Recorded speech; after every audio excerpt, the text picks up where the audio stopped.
કોઈપણ પ્રકારની લેખિત પરીક્ષા કે ઇન્ટરવ્યૂ વગર તમને અહીંયા નોકરી મળી જવાની છે।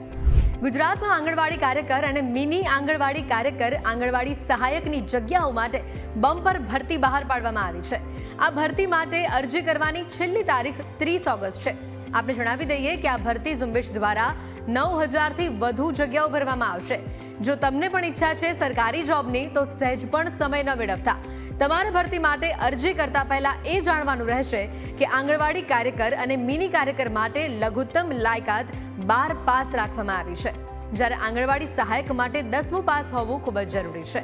આંગણવાડી કાર્યકર અને મિની કાર્યકર માટે વય મર્યાદા 18થી 33 વર્ષ નક્કી કરવામાં આવી છે, તો આંગણવાડી સહાયિકા પદ માટે મહત્તમ વય મર્યાદા 43 વર્ષની છે। આ ભરતી વિશે સૌથી સારી વાત તો એ છે કે કોઈ પણ પ્રકારની લેખિત પરીક્ષા કે ઇન્ટરવ્યૂ તમારો લેવામાં આવશે નહીં। ઉમેદવારોની પસંદગી ફક્ત શૈક્ષણિક લાયકાત અને મેરિટ લિસ્ટના આધારે કરવામાં આવશે। પગાર ધોરણની વાત કરીએ તો આંગણવાડી કાર્યકરને ₹10,000, મિની આંગણવાડી કાર્યકરને પણ ₹10,000, આંગણવાડી સહાયિકાને ₹5500। અરજી કરવા માટે તમારે સૌપ્રથમ સત્તાવાર વેબસાઇટ ઉપર જવાનું છે। આ પછી હોમ પેજ ઉપર સંબંધિત લિંક ઉપર તમારે ક્લિક કરવાનું છે, જે બાદ ઉમેદવારોએ પોતાનું રજિસ્ટ્રેશન અહીંયા કરાવવાનું છે। રજિસ્ટ્રેશન કર્યા પછી ઉમેદવારોએ પોતાનું અરજી ફોર્મ ભરવાનું રહેશે।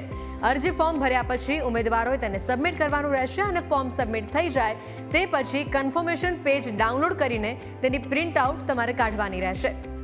બસ આટલું જ કરો, ઝડપથી અરજી કરી દો, નહીતર તો સમય જતો રહેશે।